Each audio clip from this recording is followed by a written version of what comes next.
अस्सलाम वालेकुम। इसराइल कहता है वो ईरान के खिलाफ तवील जंग लड़ने के लिए तैयार है। इसराइल शायद तवील जंग के मतलब से आशना नहीं है।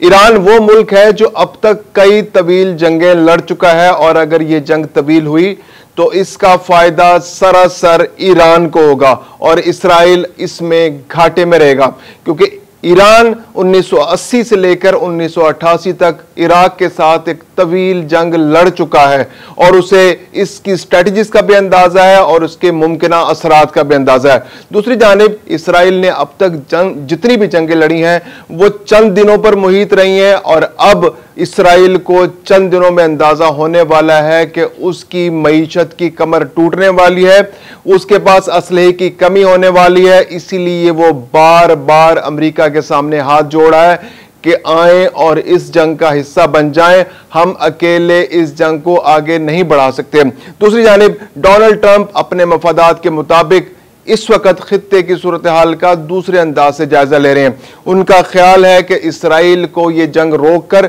मुज़ाकरात को मौका देना चाहिए ताकि ईरान के अंदर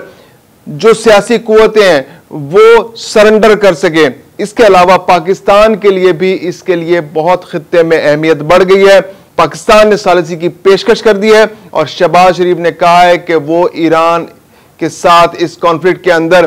पाकिस्तान सालिसी कर सकता है और अमन के लिए अहम किरदार अदा कर सकता है। फील्ड मार्शल आसिम मुनीर और डोनाल्ड ट्रंप के दरमियान जो मुलाकात हुई उसके बाद अमेरिका की जानिब से इस बात को बहुत तक़वियत मिली है कि इस खित्ते के अंदर पाकिस्तान का किरदार आने वाले दिनों में बहुत अहम होगा और डोनाल्ड ट्रंप के मुंह से यह अल्फाज निकलना कि पाकिस्तान ईरान को हमसे बेहतर जानता है, तो इस बात की निशानदेही है कि ईरान को सफारती सतह पर मनाने के लिए और मुज़ाकरात की टेबल पर लाने के लिए पाकिस्तान अहम किरदार अदा करने वाला है और पाकिस्तान और ईरान के दरमियान जो ताल्लुकात हैं उसके बुनियाद पर ईरान भी पाकिस्तान के साथ बात करने में ज्यादा कंफर्टेबल होगा। मैं हूं खुर्रम कलीम और आप देख रहे हैं 24 डिजिटल। सिफारती सतह पर पाकिस्तान को जो इंपॉर्टेंस पाकिस्तान भारत कॉन्फ्लिक्ट के बाद मिली है अब उसमें मजीद इजाफा हो गया है। अमेरिका ने पाकिस्तान से यह दरखास्त की है कि वो ईरान को कन्विंस करने के लिए और मुज़ाकरात की टेबल पर लाने के लिए अहम किरदार अदा करे। कल अमरीकी वजीर खारजा ने शहबाज शरीफ को फोन किया और वजीर आज़म से दरखास्त की कि वो इस मामले में प्रैक्टिकली किरदार अदा करें। पाकिस्तान और ईरान के बहुत पुराने ताल्लुकात हैं, सफारती सतह पर हमारे बहुत करीबी ताल्लुकात रहे हैं, बादशाह के दौर में भी और अब इनकलाब के बाद भी पाकिस्तान और ईरान के ताल्लुकात की अपनी एक इंपॉर्टेंस है और ईरान एक ऐसा मुल्क है जो इस कॉन्फ्लिक्ट के दौर में भी जिसके पार्लियामेंट में तशक्कुर पाकिस्तान के नारे लग रहे हैं। पाकिस्तान ने डिप्लोमेटिकली और पाकिस्तान ने इंसानी बुनियादों पर ईरान के साथ जो रवैया पिछले 10 दिन में अपनाया है ये दुनिया का कोई मुल्क वो अपनाने में कामयाब नहीं हुआ। अमेरिका भी ये रियलाइज कर रहा है। अमेरिका को भी अंदाजा है कि पाकिस्तान और ईरान के दरमियान बहुत अच्छे ताल्लुकात हैं और एतमाद का रिश्ता कायम है। अगरचे पिछले कुछ अरसे में पाकिस्तान ईरान के दरमियान कुछ कॉन्फ्लिक्ट रहा, ईरान के अपने कुछ मफादात थे जिसकी वजह से पाकिस्तान को शिकायत थी, लेकिन पाकिस्तान की जानिब से बहुत क्लियर इंडिकेशंस पहले भी और अब भी, हालांकि ऐसे मौकों पर दुनिया के मुख्तलिफ ममालिक जो हैं वो बदले लेते हैं कि हमें शिकायत थी तो अब हम ईरान कमजोर पड़ा है तो ईरान से बदला लेंगे। पाकिस्तान ने अपनी दोस्ती में जो पहले कुछ दरारें आई थी उनको खुद मेंड किया और इंसानी हमदर्दी की बुनियाद पर और सफारती सतह पर ईरान को यकीन दिलाया कि पाकिस्तान सही मानों में उसका एक ब्रादर इस्लामी मुल्क है और इसी चीज को आगे ले जाकर पाकिस्तान अब ईरान के मफादात को सेफ गार्ड करते हुए इस मुज़ाकरात के प्रोसेस को आगे ले जाना चाहता है ताकि अमन को एक और चांस मिल सके। दूसरी जानिब अगर हम बात करें कि इसराइल जो कह रहा है कि वो एक तवील जंग लड़ने के लिए ईरान से तैयार है, तो उसको अंदाजा नहीं कि ईरान तवील जंगें लड़ने में बहुत महारत रखता है। इराक के साथ 1980 से लेकर 1988 तक एक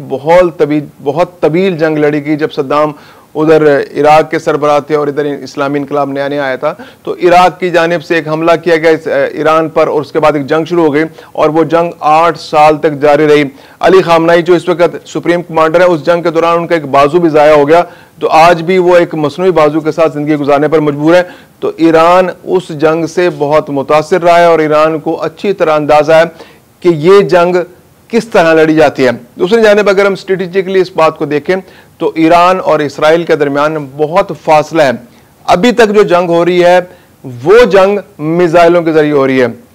ईरान में कोई भी मुल्क अपनी फौज नहीं उतार सका है। इसराइल के लिए मुमकिन नहीं है कि वो ईरान के अंदर फौज उतार सके, और किसी भी मुल्क पर कब्जा करने के लिए वहां पर फौज उतारना बहुत जरूरी है। अमेरिका भी ईरान के अंदर अगर जंग शुरू करता है तो ईरान के अंदर अपने फौजी उतारने को बिल्कुल लास्ट ऑप्शन के तौर पर देख रहा है। अगर हम गौर करें अभी तक ईरान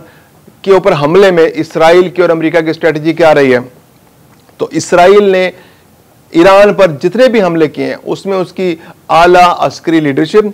वहां की जो आर्मी इंस्टॉलेशंस हैं, जो बड़ी इंस्टॉलेशंस हैं, इसके अलावा जो उनके एटमी रिएक्टर्स हैं और एटमी साइंसदान, इनको निशाना बनाया गया है। यानी कि उन्होंने अभी तक सिविलियंस को उस तरह से निशाना नहीं बनाया जिस तरह आमतौर पर जंगों में बनाया जाता है, जैसे वो गजा में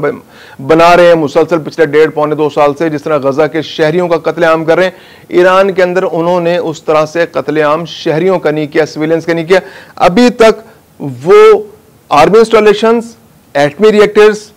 और लीडरशिप, वो भी अस्करी लीडरशिप और साइंसदान, इनको निशाना बना रहे हैं। इवन अभी पॉलिटिकल लीडरशिप को भी नुकसान नहीं पहुंचाया गया। तो इस बात की इंडिकेशन है कि अमेरिका चाहता है कि वो ईरान को बतौर एक मुल्क इंटैक्ट रखे, ताकि आने वाले दिनों में वहां पर रिजीम चेंज के लिए सूरत हाल को अपने मुवाफिक इस्तेमाल किया जा सके, और कल को अगर वहां को नई हुकूमत आती है तो उसके लिए उस मुल्क को चलाना आसान हो, और वो नई हुकूमत अमरीकी मफादात का तहफ़्फ़ुज़ कर सके, और वहां पर इंफ्रास्ट्रक्चर भी मौजूद हो, वहां पर तेल भी निकलता रहे, वो तेल के ज़खायर को नुकसान नहीं पहुंचा रहे। उन्हें सिर्फ इंटरेस्ट है तो एटमी रिएक्टर से इंटरेस्ट है, और वहां के जो पासदारान इनकलाब है वो खास तौर पे अमरीकी हदफ है। अमरीका उनको पासदारान को, जो वहां पे जो एक रिलीजियस सेटअप है, उसको किसी तरह कबूल करने को तैयार नहीं है। दूसरी जानिब ईरान पर हमले की जब बात, ईरान इस बात पर कन्विंस्ड है। अब तक ईरान के अंदर जो एक अलहदगी की तहरीकें या बाज़ तहरीकें वहां मौजूद थी, जब पॉलिटिकल स्ट्रगल्स वहां पर हो रही थी जो ईरान में रिजीम चेंज के लिए थी, तो वो अब कमजोर पड़ गई, क्योंकि जब भी कोई जंग होती है तो ऐसे में कौम मुत्तहिद हो जाती है। तो ईरानी कौम बिल्कुल मुत्तहिद दिखाई देती है और अमेरिका के खिलाफ उसके रिएक्शन बिल्कुल क्लैरिटी के साथ है। ईरान के अंदर इनकलाब से पहले जो सबसे बड़ा ग्रुप मौजूद था वो मुजाहिदीन खल्क का था। मुजाहिदीन खल्क का जो ग्रुप था ये वेस्ट का ग्रुप था, लेफ्ट का ग्रुप था, और लेफ्ट के ग्रुप अमूमन कम्युनिज्म से या सोशलिज्म से मुतासर होते हैं। तो उनकी एक वैसे एक जो उनकी नजरियाती इख्तलाफ अमेरिका के साथ होता है, तो वो मुजाहिदीन खल्क का ग्रुप अगर ईरान के अंदर एग्जिस्ट करता है तो उसके भी नजरियाती तौर पर जो मुवाफकत जो है अमेरिका के साथ नहीं बनती, तो इसलिए वो भी अभी तक कोई ऐसी सूरत सामने नहीं। इसके अलावा जो लिबरल्स हैं वहां पर जो तब्दीली चाहते हैं तो वो भी गैर मुसल्लह लोग हैं, और वो भी ऐसे कोई इनकलाबी सूरत वहां पर अभी नजर नहीं आ रही, क्योंकि जंग की सिचुएशन है और ईरानी कौम पूरी तरह अपने सुप्रीम कमांडर के अंडर मजबूत नजर आ रही है, मुत्तहिद नजर आ रही है। और जब तक वहां पर कोई जमीनी फौज दाखिल नहीं होती तो ईरान के अंदर रिजीम चेंज का मंसूबा तकरीबन नामुमकिन दिखाई दे रहा है। और अगर जंग तवील भी होती है और खुदा न खास्ता ईरान पर जिस तरह के हमले अभी हो रहे हैं, अगर ये जारी भी रहते हैं, इस नौइयत के हमले जारी रहते हैं, तो ईरान के अंदर ये सलाहियत मौजूद है कि वो सर्वाइव भी कर सकता है और जवाबी कार्रवाई भी कर सकता है, और इसराइल को खास तौर पर वो मुंह तोड़ जवाब दे सकता है। और इसराइल की रीढ़ की हड्डी में इतना दम नहीं है कि वो एक तवील जंग लड़ सके।